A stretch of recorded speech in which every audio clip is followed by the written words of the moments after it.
Is online, camera on point as always. Can we get Yvonne on the stage with me, please? There we go. Ladies and gentlemen and ladies, this is Yvonne Wakefield. She's the founder of Caveat Legal, one of the most disruptive legal firms on the continent, if not the world.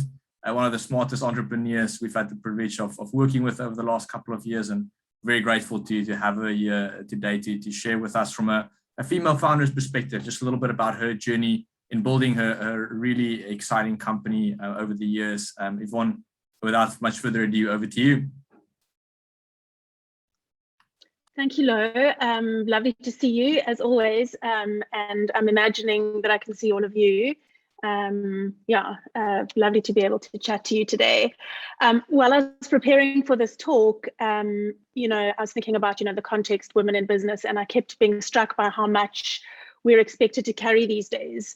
Have you ever wondered how our grandparents and their grandparents could possibly have thought of themselves as busy? They lived lives at a much slower pace than we do. They assimilated a fraction of the input that we work through every day. Have you ever wondered how on earth we'll be able to survive with the exponential increase in information, responsibility, and expected output at an exponentially faster pace in future? In this day and age, what we are expected to carry is impossible, and it's only going to increase. And this used to keep me up at night, but thankfully not anymore, which is what I want to share with you today. Through trial and error, I've worked out 3 principles that, with ruthless application, have left me with extra time and space to play with, and a level of freedom, success, and contentment I had not imagined possible. What I've learned from my own journey is from my own journey. It's not necessarily specific to being a woman or being a woman in business, but I'd like to share it because it's been so profound for me, and it's the thing that most people comment on when they meet me and get to know me and the business. My business, Caveat Legal, is a virtual law firm, an Airbnb for lawyers, if you will. We have around 50 top-tier legal specialists who we make available to businesses through our online platform that removes most of the bulk and cost that's usually associated with lawyers. Our business model was so robust that we didn't need to make a single change when COVID hit. And not only that, but we posted revenue growth of 65% that year, just in time to celebrate our 10th birthday this year. I'm also a single mom with 3 kids, a dog, a functional-ish household, and I'm also the founder of an NGO that tackles gender-based violence. I've also survived a marriage plagued with addiction, abuse, and infidelity. I've checked myself into Crescent Clinic for burnout, and I've been happily in therapy for a number of years. So what are these principles that make surviving and thriving in the overload possible for me? I will set them out here. Number 1, simplicity. In this life, I truly believe it's survival of the simplest.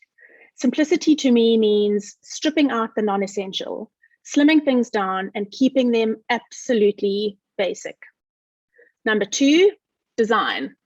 Design every aspect of life for efficiency and freedom. This means being deliberate in building systems that work, moving things around, and making iterative adjustments to achieve efficiency. And number 3, consistency. Positive change, I've noticed, comes only from repeated and ongoing application of the same principles. Simplicity, design, consistency. So for each area of overwhelm for me, the process that I've followed has been as follows. I've stripped it of everything that is not either the thing that I want or in service of the thing that I want. I've designed and built exactly what I want with what's left behind, and I've followed this up by consistently re-implementing and reinforcing it every day. Simplicity, design, consistency. I believe that in future, our success and possibly even our ultimate survival will depend on our focus on these principles. It's going to be survival of the simplest. So let's have a look at this in more depth. I'll use 2 aspects of my own life to illustrate. First, in business, the key to the Caveat business model is absolute simplicity. Simplicity for clients, simplicity for lawyers, simplicity for me and our other management team. Every decision is made with a view to reducing complexity. For example, I work to remove complexity and friction points for clients and lawyers every day. And I've also removed or outsourced all tasks that make my work complex or take me out of flow.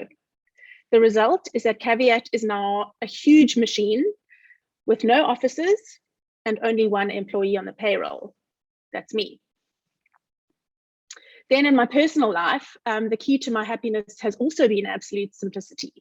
I have removed all things that unnecessarily take time, like driving, or energy, like draining friendships or tasks that create power struggles with my kids. And I focus only on the things that feed us. So the result is that my life looks, on any given day, something like this. I wake up every morning to the tinkling sound of my sons unpacking the dishwasher. This is after they've woken up, dressed themselves, and made their school lunch. I take the dog for a quick walk. I make breakfast for us and do a craft activity with my daughter, her favorite thing at breakfast time. The boys walk to school. I walk Anna to school. I work, but only on the things I like. The rest is done by more capable and inspired people. I meditate. I exercise, often with one or other of my dear friends. I do most of the extramural runs on foot. I work some more. The kids do their homework in their own time. And when they're finished, they sign my name in their homework diaries, which is what I taught them to do on the first day they got homework. We then cook and have dinner together, and we hang out in the evening before bed. This didn't happen by accident. I was very deliberate in stripping out all the unnecessary and designing our lives for efficiency and freedom. And now we live these principles consistently every day. Simplicity, design, consistency. If this resonates with you, give it a try. Like most things in life, you may find that by living these principles, you'll attract those with similar values in work and in life. It's been amazing and gratifying to see how those who align with our values seek Caveat out for their legal work time and time again, and refer us to other like-minded people in business. The whole process is very easy and natural, and it takes absolutely no force. With this level of careful thought and deliberate action, vital change takes shape, and importantly, vital space opens up for life. It really, really is that simple. Sure. When is the book coming out, Yvonne? I'm not sure how long that was, but I'm available for questions if anybody has any. That's perfect. Thank you very much for that, guys. If there's a question, see there's a comment on Goosebumps. Such a strong woman, Yvonne. Well done for rising. Coming from Banadis there, guys. If anyone has a question in the last minute for Yvonne, you're welcome to post it. Just kind of like reiterating, I've got notes here on simplicity and design and consistency. And the two words I'm marking this talk around would be being deliberate and being intentional with your life, the kind of life you want to lead and the kind of business you want to have. Lots of food for thought for all of us. Everyone is just heaping praise on you in the comments at the moment, Yvonne. How did you get the boys to unpack the dishwasher from Christy? That's a good question. How did I get them to do it? Yes, literally, we'd love to hear. It's just their job. I mean, it's just their job, and the one does the top shelf and the other does the bottom shelf, and they each have a day. So if the day of the month is an odd day, then it's Daniel's day. If the day of the month is an even day, then it's Joseph's day. And if it's your day, you get to sit in the front of the car or choose which shelf in the dishwasher you're going to do. So there's no fighting about the front seat or the dishwasher. They just know who does the top shelf, who does the bottom shelf. And they've been doing it for years, and nobody asks them, and they just do it. Amazing. That's amazing. Sure. One question here on a tip or two for the design process. The second step you covered. Design has been, it's been amazing for me because it's given me this outlet for my own creativity that I didn't really know that I had. And it really has been about finding solutions that are just make the most sense and that are the most simple. So, for example, I had the privilege of making a decision about where to live, and I found a place that was 300 meters from the one school and 700 meters from the other school. so that's now where I live. And then I built the house, and then I noticed that the boys' bedrooms are just above the scullery. So I thought, well, why don't we put in a laundry chute so that they can just drop their stuff in a little trapdoor in their cupboards, and it can come out in the scullery. So that's what we did, So it's really, every single decision has been very deliberate, and it's been, trying to aim to just remove every point of friction in our lives. Sure. Wow. Yvonne, this is definitely some of the most feedback I've seen on one of these talks. This keynote is going to definitely go far, and we want to see the book, and you are being promoted as president here also, I see.